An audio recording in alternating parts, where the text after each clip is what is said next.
On this particular session, we're going to talk about a lot of the more recent developments in the insurance sector in Nigeria. We do know that the president recently passed the Insurance Act, and that basically has been received positively, at least from those of us, in the capital market, those of us who invest in Nigerian stocks. So we have received it positively, and I guess I'll probably just start first by hearing from each of you, just getting your point of view on the act, positives especially. So when you first of all saw it, let me start with you, Sarah, then we'll go next and all the way down. Just give me holistically, what's your own view of the act? Okay, thank you, Ugoji. I think that NIIRA is a very modern piece of legislation, and it sort of provides the blueprint to reset the industry. And it's not just, speaking as a broker, NIIRA presents an opportunity for brokers to reset their game in terms of intermediation and all of that. So it's there's a whole lot. Of course, we've talked about consumer protection, but also a whole lot in the act around operational efficiency, how we can adopt technology to sort of improve the way we do things, the way we interact with clients and all of that. So I see a whole lot of transformation that would happen across all of the industry verticals because of this new act. Okay, next. Listen, you next, sir.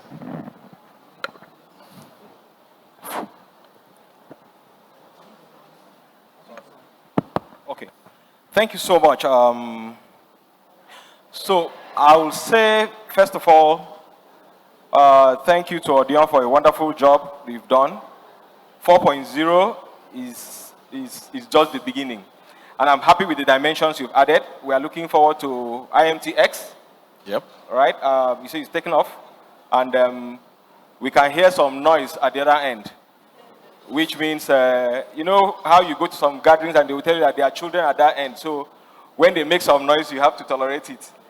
So this is a wonderful place to be at this time. And for us at the National Insurance Commission, we are happy to engage because we have a new law that has a new name. If you are not aware, the Insurance Act used to be Insurance Act 2003. Now we have the Nigerian Insurance Industry Reform Act 2025. So can you put your hands together for the new child? Having said that, I just want you to also be aware of the fact that this comes as something that has repealed over 4 different laws, outdated laws. You may be aware that it's taken the industry a long journey to get to this point. And why we are celebrating this point and our customers are indeed excited is because we are trying to give insurance the meaning it deserves with this new direction. And what do I mean by that? There is an English meaning to insurance which a lot of us forget. As a word, as an English word. However, as a business, as a sector, there is only one meaning to it, which means if something happens to me, somebody will pay. But most of the time in Nigeria and in so many other climes, when something happens, we know who pays first, family and friends. And so what the law is trying to do is to close that gap between what family and friends do for you and what the insurance companies are meant to do for you. So when we hear today that a building has been gutted by fire, you know, we become more interested in who is the insurer. Or was the building insured? If it was insured, who is the insurer? And so we are happy to say who the insurer is because we are comfortable to know that whatever has happened, the claims will be paid. So just putting it simply for us to understand is that this new act speaks to the issue of rebuilding trust, which at the commission we had set the tone for, even before the act was signed by the president, thanks to him. And you know, where we are going really is that some people are beginning to think that, oh, will it be too strong on the operators? The answer is no. It only creates opportunities for the operators, because the fears before now has been that the operators may not come through to pay.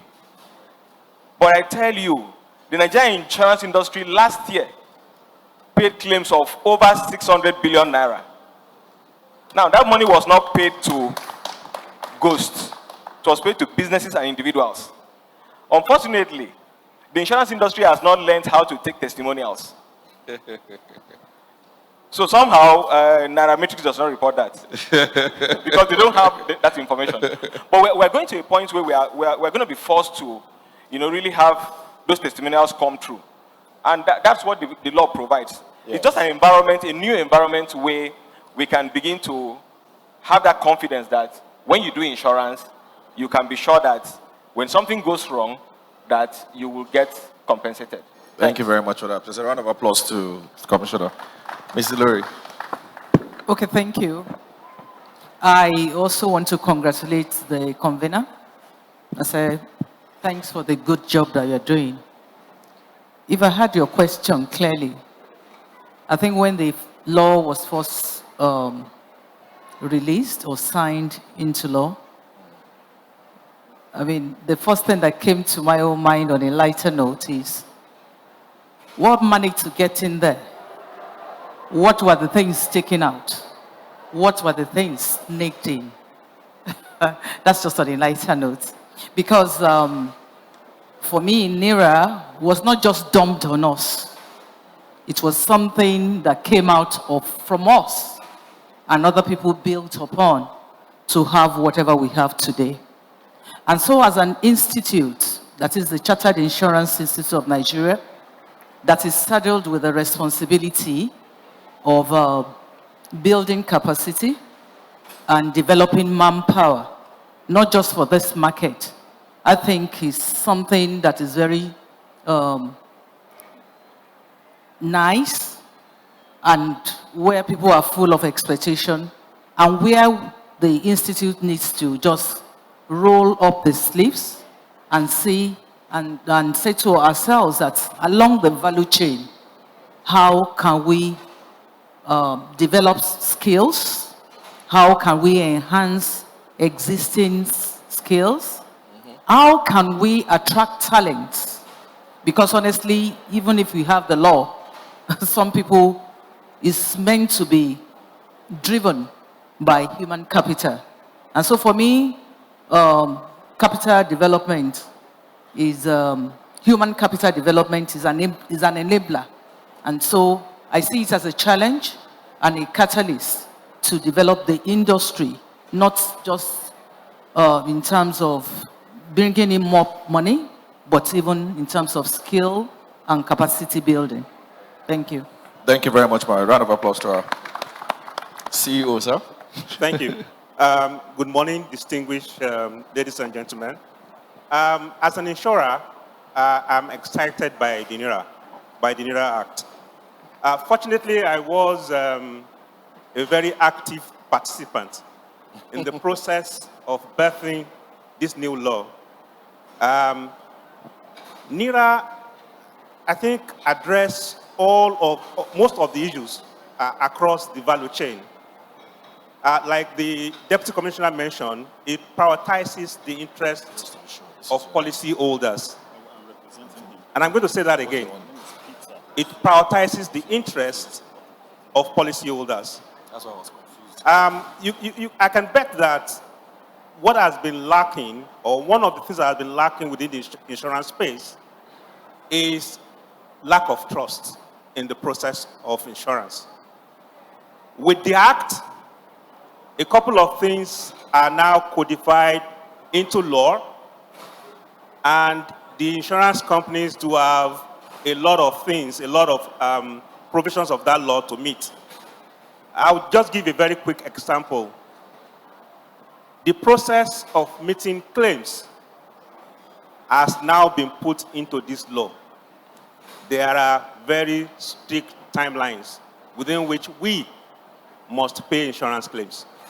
this is one amongst many other provisions that the NIIRA Act has addressed that makes it very, very exciting for me as an insurer. Thank you. All right, thank you very much. A round of applause to him. All right, Commissioner, I'm going to come to you first before I come to you, sir. One of the things that you've mentioned is this law has basically replaced what we had in 2003. But we know that compulsory insurance in Nigeria is something that we've talked about decades before. So what is new now? What exactly is that impetus that's going to make Nigerians compulsorily want to insure their products? Because as they've said in the previous session, people are willing to gamble. They think it's easy for them to just quickly gamble. But to pay insurance, you have to make it compulsory. It's in the law. How do you effect that? Okay, so here is what it is. Yes, it had always been compulsory. Yes. What is different is that before now you had to take that person who has not done insurance through the process of the law, where he or she has to be convicted and made to pay a fine or go for imprisonment term. Yeah. Now that has changed. What has changed is that the person who is found to not have insurance when it's compulsory, for example, a third-party motor insurance, will have to pay penalty. Now, what that means is that he doesn't have to go through the process of being taken to a court to be convicted before paying a fine or going to prison. So that's one. If you check the compulsory class of insurance, group life, for example, a number of companies say they have done group life. But let me tell you what's going to happen now. So group life is a requirement for you to have a PENCOM certificate, right? Yes. So we are now working with PENCOM to check that what you submitted to PENCOM is actually valid. Before now, there was no such collaboration to check. All right? So we have a point where we will validate. Just like you have for aviation insurance with NCAA, where they always have to check with NICOM before they get past that point to issue their certificate. That's going to happen also. Now, when you look at other classes of insurance, for example, builder's liability, occupier's liability, you have to have insurance for your construction, you have to have insurance for your public building, you know. The other thing that comes in is why we are here, technology. Because we've got data for buildings, we've got data for, and Lagos State is doing a fantastic thing that we are trying to copy for other states, you know.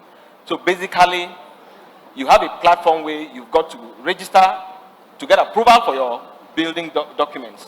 And so all of that happens, and insurance is included in that process. So you have to show insurance to get past that point. So in terms of how we do this, you know, I've mentioned technology. I've also mentioned how we will certainly have to use, you know, other parties, third parties, you know, in a manner of collaboration to be able to enforce this.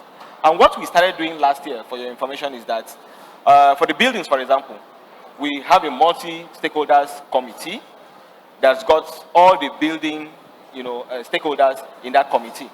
So there's already an understanding that if you are going to go for construction, then you have to get past that point and get insurance. Also, in collaborating with the fire service, for example, if you're going to get certificates for your building, then fire service will ask you for insurance. The interesting thing is that when we say that to fire service, and fire service say, "Oh, fantastic! Can you also ask people who do not have fire service certificates when they come to do insurance for fire service certificates?" So you can see that it's a win-win for everyone.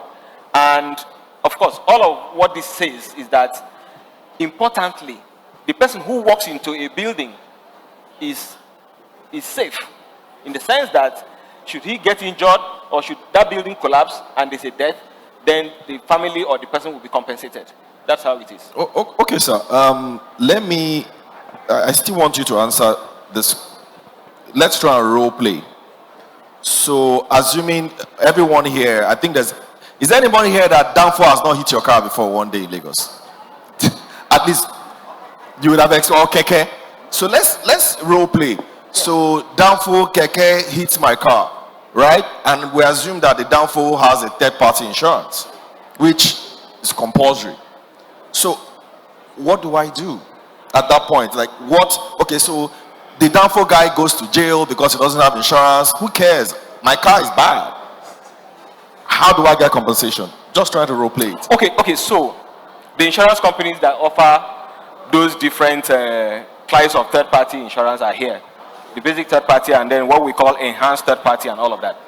But take the issue of downfall. The downfall that hits your car, at the point where the downfall hits your car and does not have the third-party insurance, then that means the downfall will have to pay that fine that we're talking about. Just maybe that fine will be able to cover the cost of repairing your car. but talking seriously, that is how it's going to work. And we no longer ignore cases where there are accidents or there are incidents that affect human lives, and we don't ask questions about insurance. Because that question has to be asked. Was there insurance? If there was no insurance, why wasn't there insurance? And that person can go through that process. But let me also tell you, some of us in the industry know that third-party liabilities are almost indeterminable, especially when there is a debt involved, because it's unlimited. The only way you can make it happen is to negotiate with the affected party and reach a sum that is agreeable. So the downfall guy would have gone against the law, so the downfall guy will have to pay for going against the law. And what we simply do as a commission is to follow that process with the law enforcement, in this case the police. Yeah. And we have had instances recently where the police has been involved with us to raid places where they have issued fake third party, and we've had to go through the process with them, and they are now ready to take them to court, because that's the part that the police has to handle. All right? Okay, let me weigh in, because I saw Mr. Ahmed shaking his head when I asked that question. Let me get your view as well. So that is a typical role play, because I like to ask very practical questions, right? So it's a typical role play. It's what everybody experiences. So when something like that happens, we've heard the commissioner's point of view, but let's hear from the point of view of the insurance company. Very good question. I had a testimony just this morning. Yes. I was speaking with Bode Pedro, and he told me that he was involved in an incident recently. A car hit him from behind, and he was able to download pictures. He was able to capture the plate number of the offending car, and he shared it with an insurance company. The insurance company CEO is actually here. And within 10 days, right? Within 10 days, the claim was paid. If you are involved in an incident with a downfall driver, the only important thing you need to ask the downfall driver is, do you have a third-party insurance policy? You don't need to fight with the downfall driver. If he's trying to prostrate in front of your car, just tell him to stand up. Do you have a third-party insurance policy? If he's able to produce that for you, just take a picture of it, and the rest should be sorted. You don't need to do anything, except if the third-party policy certificate is fake. If it is fake, of course you know. The insurance companies that are licensed to issue insurance policies in Nigeria are well known and displayed on the website of our regulator, NIIRA. And if you try to access the website of the Insurance Association, you will see the names of all of the insurance companies that are legally allowed to issue insurance policies. So that's what you need, not any other thing. All right, you've all heard. If downfall jam you, don't fight downfall. Just like Mr. Bode Pedro, take the picture of the downfall driver, ask him for his third party. Assuming the downfall driver knows what third party insurance is. But if the downfall does not have third party insurance, well, insurance paper. Okay, downfall driver. Okay, Mr. Ofion, let me come to you, sir. At least you represent brokers, I believe. So the Insurance Act also has implication for how brokers operate. But I'm more interested in what the previous session mentioned, which is AI. Okay, two questions in one. One, with technology, do we still need brokers? Right? I want you to tell us, do we still need brokers? Because if I can, let me give you an example. Every other quarter, I get a message from Apple telling me to renew my insurance for my phone or for some of the Apple products that I use. There's no broker in between. So how does this act ensure that brokers continue to, keep their jobs, or at least enhance how they operate? All right. Thank you very much. I think in the fire chat session, Pe answered that question, that brokers would continue to exist. How? And the reality is, brokers serve a unique market, okay? Largely, of course, corporate clients and all of that, even retail clients. But I think we have to look at it, even with AI and adoption and everything and utilization. The broker of today and the broker of tomorrow will evolve, but the role of the broker will still remain, because you need advice at the end of the day. You need advisory services. And like he did say, sometimes you need a human being. It's okay, you can buy your even motor insurance, you can buy insurance for your phone, and so on and so forth on the phone. But if you have an oil rig, if you have an aircraft, I'm not sure you will just click a phone and buy insurance for your aircraft or for your oil rig or for your major industrial estates and so on and so forth. So it means that you will still need that human being, right, that will give you advice on, okay, this is what you should do, this is how you should tailor your program.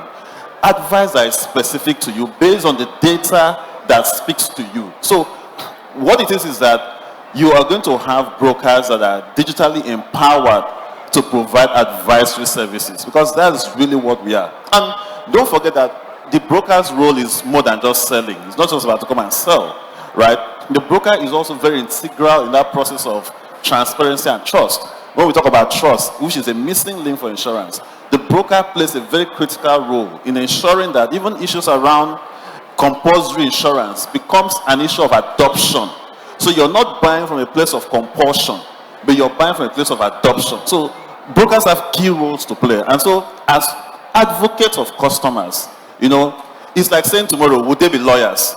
They would always be lawyers, no matter the level of AI you use.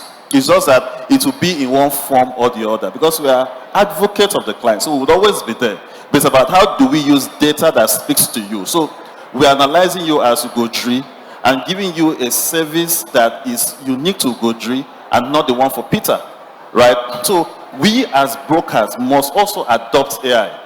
We as brokers must also adopt technology to be able to become effective and efficient in providing our services. And just to say, the Act ensures that brokers will continue to exist in the market. Please, how?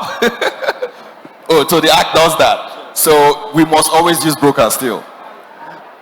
So, of course, there's the option to use brokers, and there are some specific transactions that, yes, really, the law allows that you must use a broker. Okay, fantastic. Mr. Lori, I want to come to you next, madam. So there is something that I've always seen happen outside Nigeria, but doesn't really happen here. So, for example, if you live in slightly more advanced societies than Nigeria or more developed countries, you notice that my insurance cost can be different from Peter's insurance cost, right? Or insurance premium, maybe because of how the insurance company views my risk and all. And so that also, to your point, also allows me to be very careful when I'm driving or when I'm using whatever asset that is insured, because if it gets damaged and they repair it, then it means the next time I call, my insurance premium will go up. But that doesn't seem to happen in Nigeria. Every year, whether they jam my car this year or not, is usually the same ballpark 5% of the value of the car that I pay as insurance.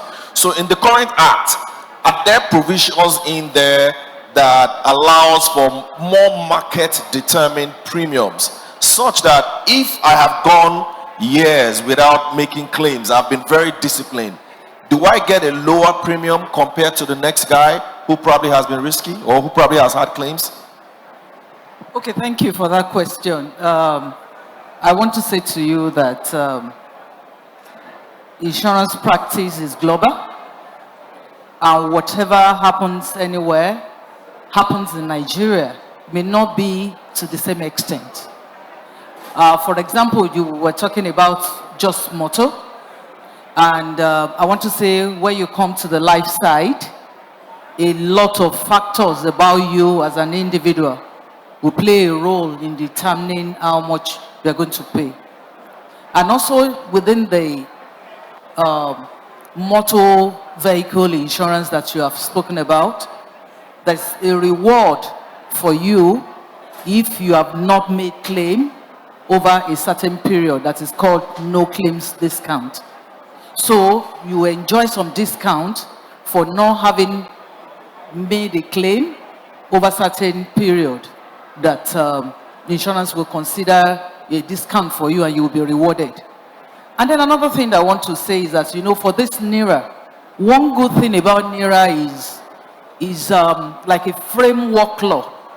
So it allows the regulator to come up with guidelines. And honestly, I wouldn't expect things to be evolving and changing, and then the regulator to want to maintain their posture. So if we are creating awareness and we are getting feedback from the public as to what, and you have the actual number. You know, insurance is about number, it's a game of number. So if you have the number, if you have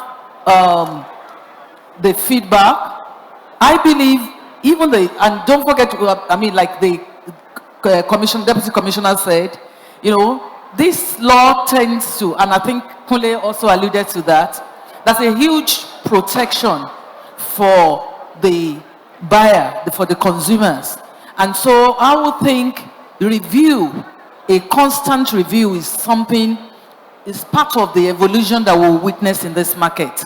So 5% today, I don't expect it to be 5% forever. And besides, some insurance companies are even getting granular to say, you know, what we had before is you insure your vehicle for 1 month, for 1 year.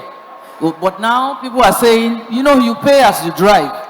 And so there are underwriting considerations that will come into play that, you know, probably approvals will be sought so that there will be equity and there will be fairness, and that will enhance the trust that we have in the market going forward. That's my take. All right, Mr. Ahmed, I want you to weigh in on this as well. Okay, weigh in on this, then I'll ask you my next question. Thank you very much. And I think it's a very important question you've asked. Of course, the regulator is here. I don't want to speak on behalf of the regulator. But one thing I'll tell you is that depending on your claims experience, you're not likely to pay the minimum 5%. If your claims experience is out of this world, you pay a bit more than 5%. But let me tell you about, let me make a comment about the 5%. The 5% was a child of necessity. Child of necessity? Yes, it was necessary for the commission to weigh in on the pricing for motor at a point in time, and I don't expect it to be there forever. So it's going to go lower? So it's going to go lower for people that drive safely, and it's going to go higher to the people that don't drive safely. And let me also make this comment. Section 15, subsection 1 to 5 of NIIRA Act has mandated increased capital for people that ride motor insurance from 3 billion to 15 billion. And NICOM is not just going to say go through the process and see that, okay, you've met the capital and that's all. Several sections of that law mandate that they should check consistently that you are meeting that new capital. Now, where am I going? With new capital, there are a lot of things you can do. I'll give you a very quick example. A gentleman, I'm sure perhaps is in this room, made a proposal to my company around the fact that we can install black boxes in cars that will enable us detect how people drive. The same black boxes we have in airplanes? No, wow. Not that one. As in the same concept. That one is actually, this one is actually black. The one in the aeroplane is not black. It's just called the black box. That will determine how people drive, how well they drive, and we'll be able to price the risk that they bring on board based on their behavior. And now, when we look at the cost, we did the pilot run. The cost was so much that we couldn't go ahead with the pilot. What that tells me is that as an industry, and with the provisions of NIIRA, we need to innovate and digitalize. With that cost, the cost that that we have to pay as an insurance company, one company, is equal to the cost the whole industry will pay if we all come together. Oh, I see. So certainly that is something we will be looking at going forward. We'll be discussing with the Commission on this, and maybe in the near future we'll have a situation whereby on motor, maybe you're not paying 5%, you are paying below that. But the important thing is we need to innovate. Yeah. We need to digitalize. The provisions of NIIRA are so demanding, and the sanction for not adhering to the provisions are very, very stiff. We know regulators don't play with their fees We cannot innovate. Just for example, the process of onboarding clients. Yes. If I want to insure my house and the content therein, some insurance company will ask that they want to come to my house and inspect those things. I think we should innovate and bring up some new things, creative things that will ensure that we're able to do that survey without intruding into my privacy. What if you come to my house today to come and inspect, and tomorrow those things get missing? Okay. I'm happy that some of my members today, even with the inspection of cars, if you want to insure your car today, the insurance company needs to know that the car exists. So some insurance company will do physical inspection. But I'm proud to say that some of our members today, insurance companies, they can inspect that car remotely today without you going to their offices or going anywhere. Wow, that's wonderful. Please, a round of applause. Yes. So that insurance guy that usually calls me, and every day I'll be calling the security in the gate to give him code, and he's calling me. I'm there. It's ended now. You don't need to do that anymore. Thank you. That guy should not call me again. Sorry, before you move ahead, I just also want to say something. Yes. Honestly, when we're talking about the 5%, what I know is that, across the globe, the base that we say, I want to get the right word to use for this. When you talk of how much do I pay for my car insurance in Canada, despite the 5% in Nigeria, is a lot higher. It doesn't matter whatever consideration, whether my location, whether my age, my habit, is still far higher. So are you saying it's higher outside Nigeria, or it's higher in Nigeria? It's much higher outside Nigeria. By the way, third party is 15,000 naira per annum in a year. Correct? That's about less than $10. It's more than 15,000. But comprehensive is 5%. That's the one where people are now even reducing the value of the car because of the cost.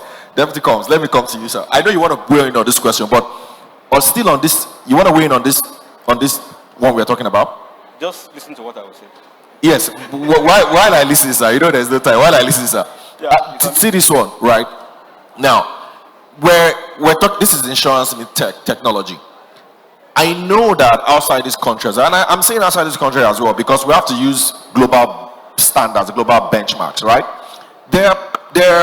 If I have an insurance, I know that if I have committed, or maybe I've hit my car somewhere or whatever, or I've driven drunk, I know that I'm going to face higher premiums. There's a portal that I typically can go to, or other insurance companies can go to and check. So in banking, through GSI, banks can go and see whether you're owing somewhere or whatever. Does that exist in the insurance sector today? Because I believe with NIIRA, these are some of the things that we want to be seeing. Still, this is my question. Thanks so much for what you just said. Because what I was going to say is that, insurance companies currently do several things to be able to meet the customer at the point where the customer can pay for their products. All right? Yes, we hear 5%. But trust me, we know that a lot of companies are not doing 5%. They are doing less. They are doing less and they are doing high. Okay. You understand?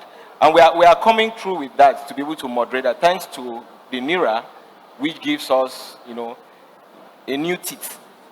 But allow the market to determine the price. Hold on.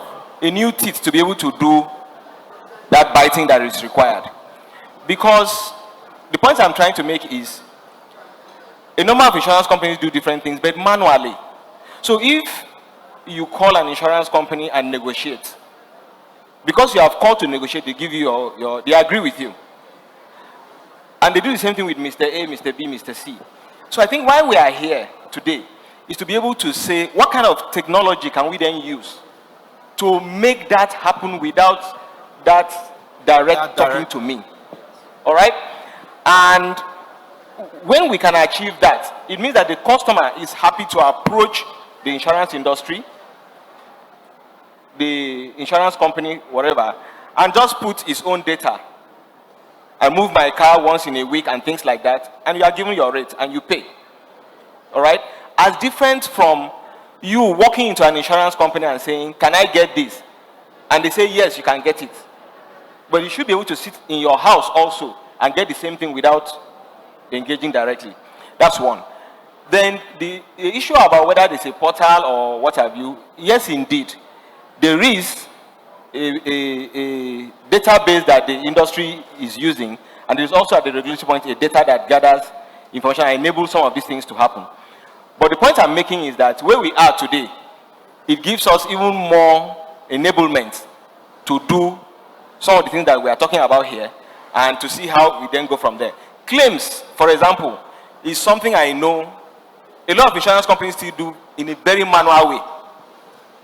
You have a claim, you will call, complain, argue, discuss, disagree, agree. You call in your broker is talking. Something that could have been settled in 24 hours has taken 24 days.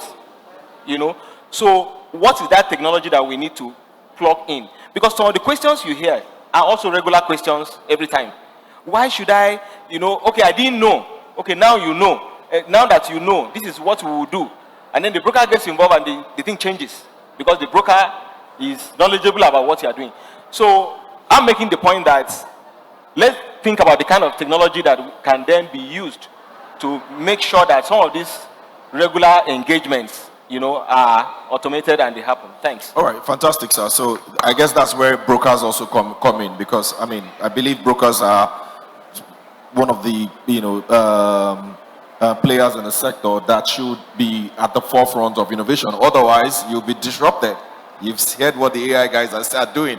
But I want us to talk about something now, and this is for everyone. I want us to talk about consumer products or consumer insurance. It's one big area in most countries, and I don't think it's something that is mainstream in Nigeria yet. I've had this iPad for 2 years now. It's not insured. I have a laptop. Laptops used to be like 250,000 naira back then, but I hear laptops now like 1.5 million. I don't know whether anybody has bought a laptop recently. Even a MacBook Air is about 2 million now. So, and that used to be the cost of a car, by the way, like some years ago. So that sort of puts technology or electronics within the purview of insurance. So now that we have this act, how are brokers seeing consumer insurance as the next big play? I want to hear from you. Okay, so let me start by saying my own iPad is insured. So I don't know why yours is not insured. I will not mention the insurer. The insurer is in the house. I hope it's not 5%. No, it's not 5%. Okay. So I think that, yes, there is a whole lot that needs to happen in terms of awareness and consumer education when it comes to some of these things, because the products does exist for them. I mean, mine is covered, for instance, under my householder's insurance. So I have other things insured in there as well. But I think that the market is also ripe for a whole lot of product innovation. I know that NIIRA has a sandbox. I know that NICOM also has a sandbox. And I think that at some point in the nearest future, we probably will see that at the level of NCRIB as well, where we begin to look at some of these products and test run a whole couple of products. But beyond just the product, I think it's also about being able to embed those insurances. Because if, I mean, at the point where you're buying your iPad or whatever from a particular shop, we've gone into an agreement with that shop to say, okay, you know what, you can have insurance as part of this cost. And you can tick the, okay, I want to buy insurance. And automatically you buy it at that shop and all of that. These things can also help. So these are also, of course, alternative ways of distribution, just beyond talking to a broker physically. But it could also be a broker behind that as well, right? It could be an insurer behind that. But essentially, we need to be able to meet the consumer at the point of their needs. So at the point where there are the various touch points where they are having these transactions, we need to also be able to bring insurance. For instance, if you're flying now, they ask you, do you want insurance for your, you know, you can tick, okay, I want insurance, and then you get it. Same thing with vehicle. Even if you're moving by road, you want insurance and things like that. So we need to have a lot more of that. But I think we also need to have a lot more product development, right, that can really speak to the needs of the consumers. I think that, yes, the market does exist, and like we have seen, the data shows that insurers are really paying claims. And the only advice I can give to insurers is that you pay a whole lot of these claims, and sometimes the consumer themselves are still not satisfied because they got stressed in the process of getting that payment. Yeah. So ultimately, the money is there in your books. You've paid 600 billion, but the consumer is still not happy.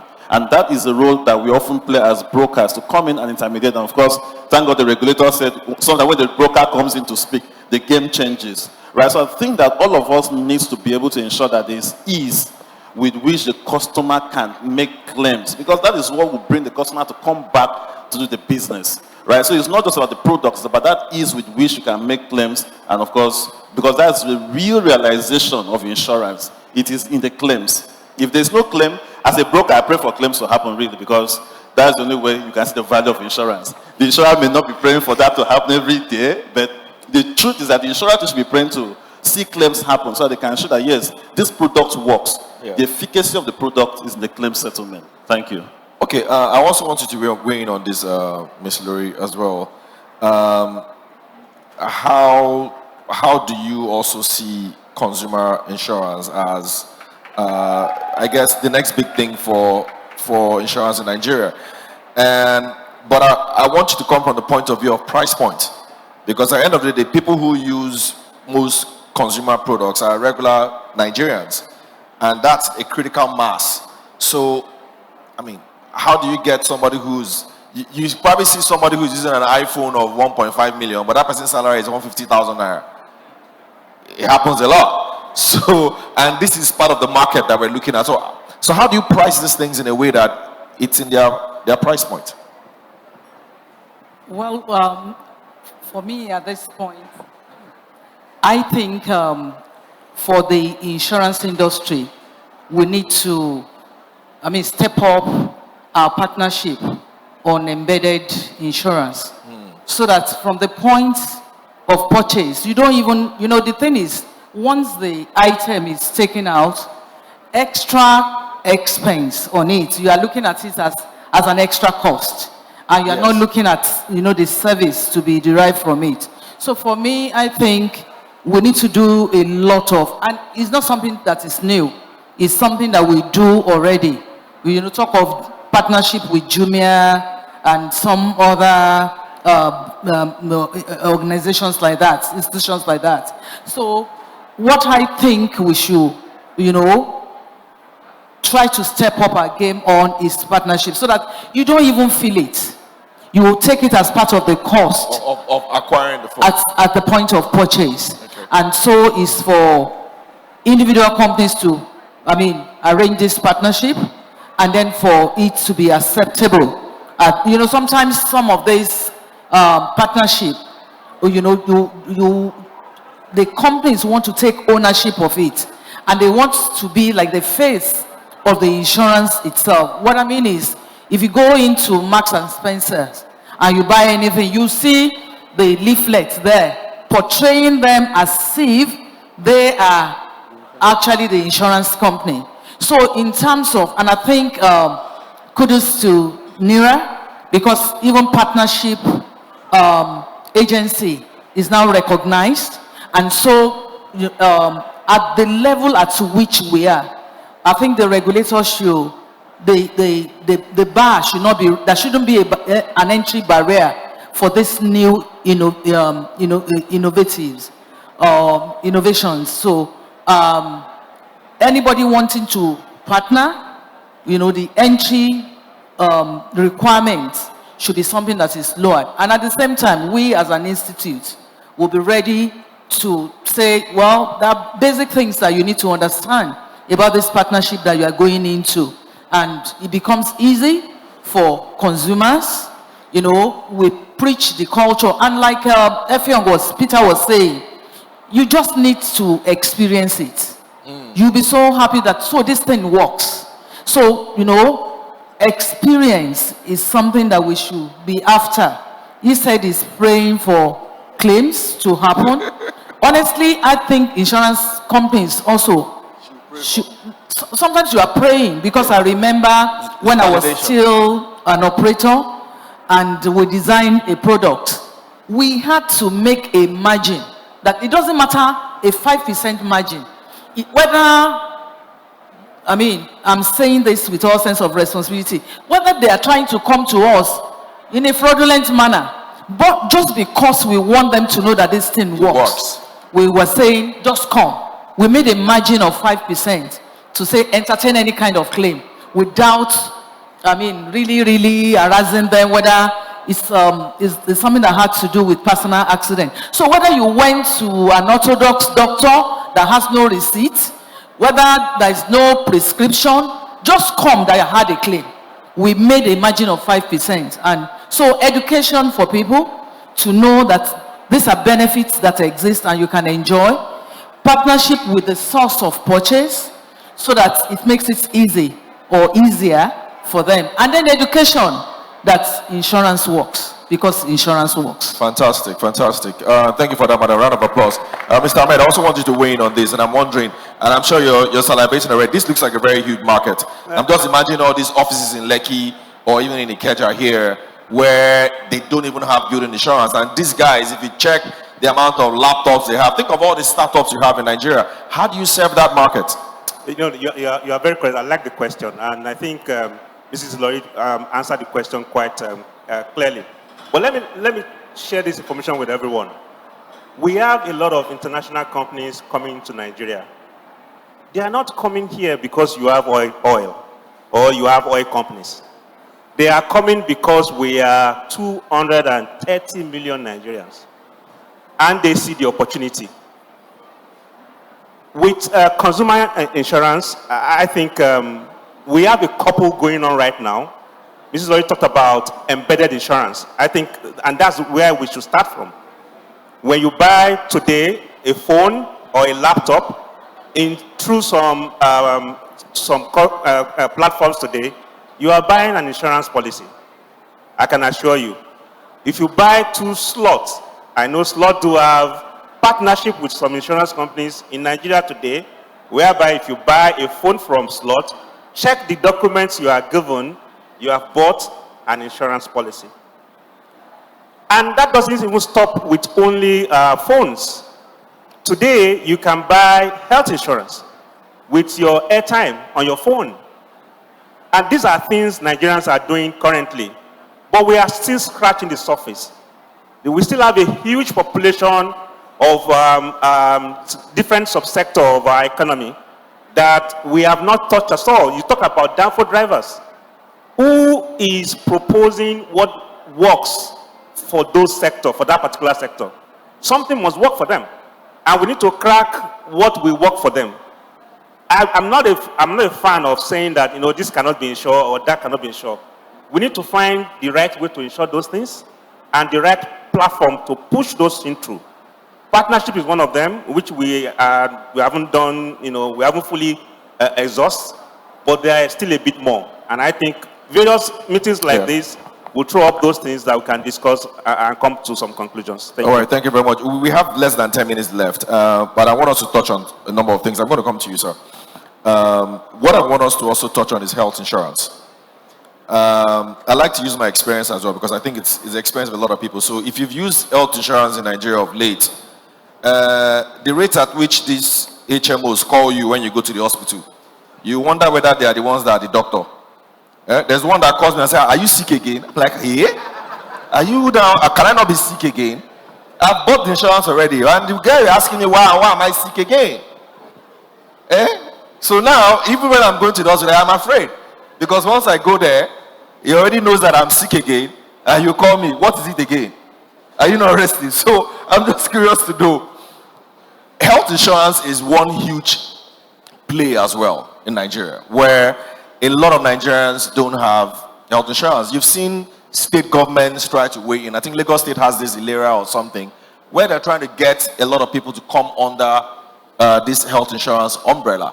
So how is NIIRA also helping ensure that you have a lot more people coming into this health insurance bracket? Because the more, you spoke to 240 million population, the more people will have in health insurance, the lower health insurance cost is. So I don't know if you want to take a stab on that, Deputy Commissioner, before I come to Mr. Lori as well. Okay, thank you very much. NIIRA specifically addresses the issues of health insurance, but in a different way. You've got a lot of multinationals who are giving their employees health insurance, right? Yes. And we then discovered that in a year, about $2 billion goes into that. Wow. In Nigeria? From Nigeria. You know, I mean, they are doing this health insurance with international health insurance providers. So that's how much spend goes out of Nigeria on that. And so what NIIRA has provided is to have those entities pay a certain percentage of that to Nigerian companies, you know. That's one. So in terms of health insurance also, it still remains a domain of the traditional insurance companies. So you can get your personal health insurance from any insurance company that provides health insurance. Most of them life insurance companies. And part of what we are also encouraging is that the insurance operators will see these opportunities. You know, somebody said to me recently that when you travel to other countries, sometimes when you are landing, you are required to have travel insurance, which says while you are in the country, if something happens, you are protected. I'm not sure that happens currently in Nigeria, but it's something that should happen. You know, some of the insurance policies that are not mandatory, it's a bit difficult to impose and enforce. However, I wanted to quickly speak to the issue that was being discussed. You know, you find out that what NIIRA has done is to try to create a growth mindset for not just the industry, but the public. So, to answer your question of how are we going to deal with consumer insurance, our thinking at the commission is, why don't we have a collaboration with NIMC? Okay. They've got the data already. Why don't we have a collaboration with FIRS? They've got data on drivers. You know, why don't we have a collaboration with INEC? FRSC, you mean? Yeah, FRSC. Yeah. Why don't we have a collaboration with INEC? Because INEC ensures that all their staff, including ad hoc staff, are insured during elections. It's only voters that go out without insurance. And then you hear that somebody has died, somebody is injured, and all of that. So collaborating with them is just to create that awareness. And on that path, create an opportunity for you to get insurance as you are registering. Some of us know that we are now buying our airline tickets with insurance without any conversation. You know, it ticks. And you are asked to untick, but most of the time you don't. You don't, yeah. An insurance company in Nigeria is getting that. You know, so some of these things are already happening. But we want to see where, when NCC says that we have over 80 million devices, we want to be able to see that out of that number, what's the insurance content? Correct. You know, we want to be able to see, when we hear that there was an accident and 30 people died, we want to see how many of those people had insurance. So that we begin to change the conversation from just saying the opportunities are there, how do we assess, and then we are speaking to issue. Look, these numbers are there. So how do we connect with these numbers and tap some from there? We can also collaborate with NIIRA anyway, because we've got data on different organizations, and say, how do we use NIIRA to then be able to create that awareness, to also be able to have them on board. You can become a registered broker tomorrow, you know. So the opportunities for all sorts of stakeholders are just massive. All right, thank you, sir. We're almost out of time, but I have questions for. Sorry, Ma, you're going to respond. In case you have any question, I think we can take a couple of questions from the audience. Somebody's going to come to you with a mic. I think Rotus is somewhere there. We'll probably have time for 3 because we're almost out of time, and I still have one hot take question to ask. But please, weigh in, Ma. Okay, I mean, just to address the issue that you raised, because you said you are always called upon. Are you sick again? Check. I mean, I chair the board of a leading HMO in Nigeria, and so on a lighter note, you might want to speak with me after, because I mean, I'm sure my company doesn't say, are you sick again? We rather want to take care of you. But apart from that, you know, there are 2 ways in which I think NIIRA 2025 will address this.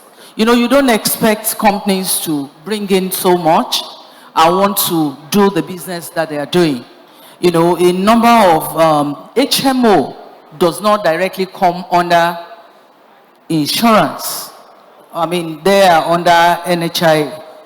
However, you know, with a number of insurance companies own as their subsidiary HMOs, and I think also is an area that you want to deploy your capital.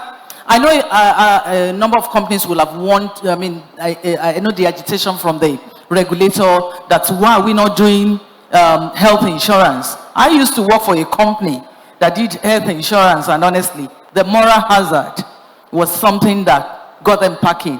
But who says with the evolution of technology and so many other things that have now come to be in place, I think is an area that insurance companies will want to give, take a close look at. And with the protection that you have for consumers, sometimes you want to look at yourself. Am I one-stop shop? So am I just protecting their property, their lives? Why not their health? Not in the HMO type, but in actually providing the insurance. I'm looking at a time when even the HMO will become a co-pay system, whereby you don't have an alternative than to buy insurance to support your co-payment. That's my take. All right, fantastic. Rotus, ready for us? Yes. Just great conversation. Just raise your hand, tell us your name and your organization, and if you want to target the question at anyone, that's fine. Thank you for this. It's very enlightening. All protocols duly observed. My name is Diakola Adegbola. I work with Health General Insurance. And my question, it's more of a clarity, really, and it goes to the president of CII. I align with you that the future is actually embedded insurance, where the focus is on B2B2C. But the challenge in the markets, which we're seeing on a daily basis, is having to partner, and those partners have competition. So when you're trying to design a product that works, you also need to consider that these partners have competitors, and as much as possible, whatever it is that you're loading on their service, you know, still puts them in that light to be able to achieve competition and scale business. So how do you bridge that gap, considering that, you know, that's the future, and all right, you get what I'm saying? All right, thank you very much. You. Thank you very much. That question is to you. Rotus, anybody else? So they can just take, there's a gentleman to your right there. Yeah.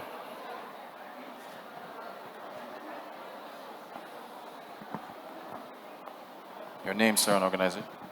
Good afternoon, everyone. My name is Kodri Ibrahim. I work with International Energy Insurance PLC. So my question is for NIIRA. NIIRA has stipulated some basics that are basically for consumer protection and other operators in the industry. So the question is, how can technology, and then is there any penalty for any consumers that are trying to do dubious acts in terms of fraudulent claims and other things? Does NIIRA stipulated any penalty for consumers that are projecting fraudulent claims in the industry? All right, thank you. So I think those are the two questions that we'll take. I don't see anyone else. Ogo, I want to add my own question. Ah, okay. It's on tech, right? It's just, I mean, you already touched on it earlier, and it's on the brokers. I buy stocks without speaking to a human being, right? The broker is represented online. And for insurance, I'm just wondering if my activities can be tracked and my risk assessment, we mentioned, I think, a black box or something in vehicles that can track you, how you drive and so on.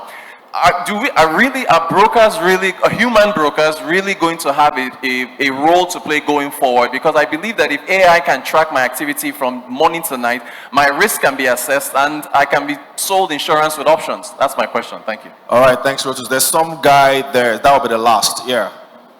And please keep your questions straight to the point because we're basically out of time. Thank you. Good morning, everybody. Good afternoon, everyone. And my name is Oluwaseyi from the youth wing of the industry, the YIPS. And my question is to the chairman of NII. Sir, please, we know that technology is the in thing now. So what is NII doing to influence the member companies to invest in technology? Just simple. Thank you. All right, thank you for that. So you have all your questions. Isidore, you want to go first? I think there was one to you from them, right? Yes. Okay, thank you for the question. I mean, I was busy thinking of how to respond. But honestly, if for whatever reason you need to travel, there's some questions that you ask yourself. Do I buy a first class ticket? Business class? Business economy? Premium economy. Premium economy. You know, all about value add. So I don't believe, I believe, you know, you in your pricing and in the partnership, you need to look at your value proposition. And so is this something that I'm ready to put a premium upon just to assess? I believe if we get all these things right, you know, if I look at the value that you're going to deliver, if I look at how do I have a margin to play with? Because for some classes of insurance that you buy, then you get some freebies, I would say. Or you can enter that spa, or you can go to the lounge, or you can assess this. I believe everything factored into the pricing of the partner, but depending on our value proposition. If the value add is right, I'm sure people will be ready to put a price on it. And you guess what? It will now get to a time after you have gotten it right, that will become the common thing. It will become the norm that everybody wants to get and they're ready to pay for it. You understand what I mean? You get to the airport, everyone wants to get into the lounge. But to get in there, you know you have to pay a price. Yeah. So some things like that, we need to really drill down to say, not about what we want to push, but what will make it attractive to the people that are going to buy, to the extent that they're going to pay the premium, before it becomes a norm, and then you move up to introduce another thing. Thank you. All right, there was another question as well who was it to? Was it to you? Okay. Yes. How can I influence insurance companies to prioritize or pay attention to digitalization? That's your question, right? Yes. Thank you. I think with NIIRA, with the new capital, companies will have a lot more money. In addition to that, there are several provisions of NIIRA. I can cite almost all of them that put us in a position where we have to respond to clients' needs faster than we've ever done before. Because of all this, companies do not have any other option than to innovate and digitalize. We are aware that it can be very expensive for each company individually NIA has decided, in fact, before we launched our innovation lab, we conducted a survey, and we had responses from 22 CEOs of insurance companies, 22 CTOs, Chief Technology Officers of insurance companies, and 87% of them indicated that they are willing to collaborate as an industry to launch, innovative things, digitalized things and all that. Because of that, we launched the Innovation Lab. And what are the things we're going to be doing within the Innovation Lab? We're going to be putting together perhaps a claims exchange program. And there's a question around claims and fraudulent claims. When you have a platform where you exchange information on claims, you are able to identify and detect fraudulent claims, because we have people that insure with company A, same car with company B, and when there's a claim, they claim from company A, company B, company C, company E. So that's what we are trying to do. In addition to that, we also want to do EKYC platform that is common for the whole industry. We are not just starting, we already put together a platform for the registration of agents. And this we did in collaboration with National Insurance Commission.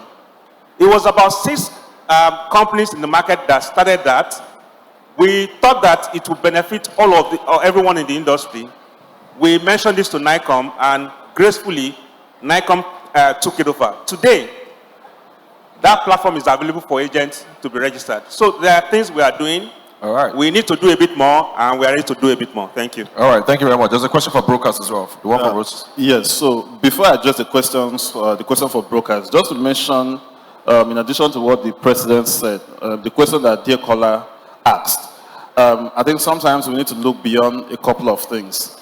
2 years ago, I bought my phone from Tesco, and the price was actually cheaper than if I bought it directly from Apple. Now Tesco is a partner to Apple. They was able to sell that phone at a cheaper price for me, including insurance on that phone. So sometimes you need to sit down with your partner and look at a whole lot of dynamics around that. Now, going back to brokers, again, brokers will continue to exist. And I say that because there are 2 things. One is a corporate market. And if you want to do insurance for Arise Television, I'm not sure you just click a button and do that insurance. You want a human to be involved in that conversation. Brokers provide services beyond just the sales. And I keep saying that our role is not just to sell. It's the advisory, it's also the advocacy when it comes to claims, when it comes to a whole lot of things, right? So even wordings, interpretation, there's a whole lot that the broker does. Now the future is hybrid, because what you're going to find is that the broker would also have to rely on technology, rely on analytics, rely on data to be able to provide those services efficiently.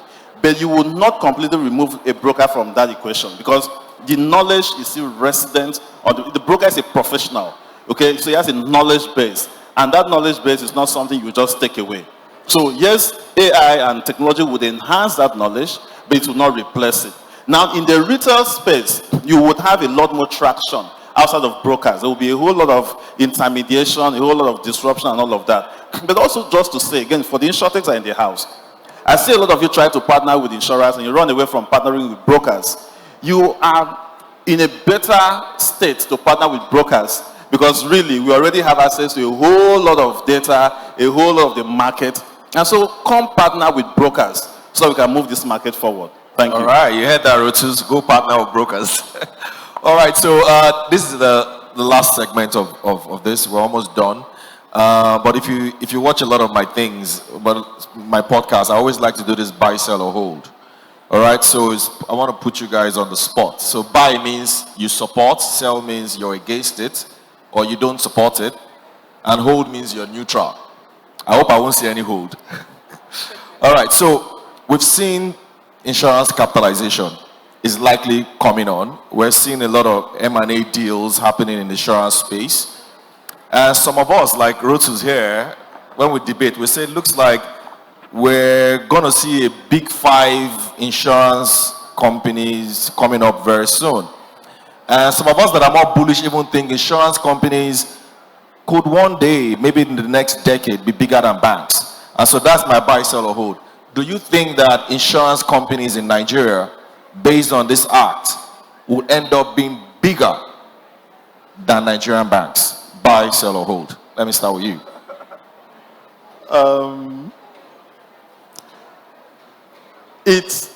If you say the next 5 years, you're sounding like Tunjio. It's buy, sell, or hold. Oh. You're now doing buy, sellish.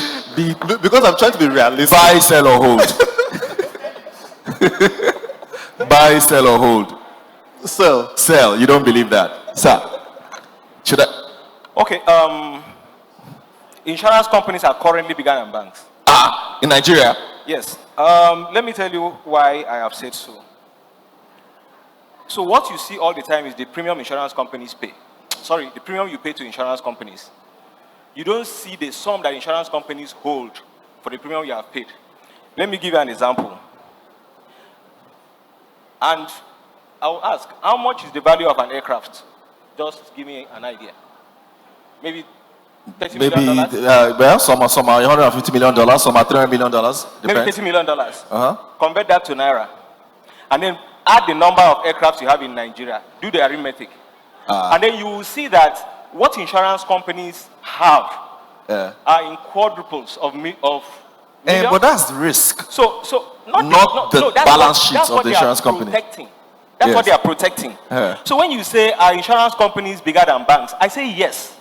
Because what you are protecting is so huge that we are not even discussing that. All the time we look at how much premium, how much, banks look at how much deposit they hold. Do the numbers. Nairametrics. When we leave here, please do the numbers. Begin to do the numbers of the aircraft, the value, and what insurance is protecting. Do the vessels. Do the oil and gas. And then we can come back to this. But so my answer is yes. Thank you. Okay, so you buy. Okay. You were clapping for your regulator. All right, Ma. We'll come to you. Buy, sell, or hold. Well, the way you asked the question is like you were arguing with him. It's like you already made up your mind. No, but let's see. Let me reframe it. No. I mean, the question that I had, you don't need to rephrase. So the question that I asked, because you did not define or qualify or whatever, my answer is yes. So you buy. Okay. My answer is yes. And Nigerians, so you buy. Yes, has actually demonstrated that. In recent time, the price of an insurance stock was higher than the price of a bank stock. Wow. Yes. You are aware. Go and check. The price of an insurance stock was higher than the price of a bank stock. Go and check, yes. But the market valuation of that insurance stock, is it higher than the market valuation of the bank stock? You are now qualifying it. You are qualifying it now. Simple, straight question that you asked earlier. All right, this has been enjoyable. I hope you guys enjoyed this session. Thank you all very much. By the way, buy, sell, or hold to you. Just go to social media, hashtag. I think there's a hashtag for this event as well. Hashtag, tell us, are you buying or selling or holding? Do you think insurance companies are going to be bigger than banks in the next 10 years based on total asset? Buy, sell, or hold. Thank you very much, everyone.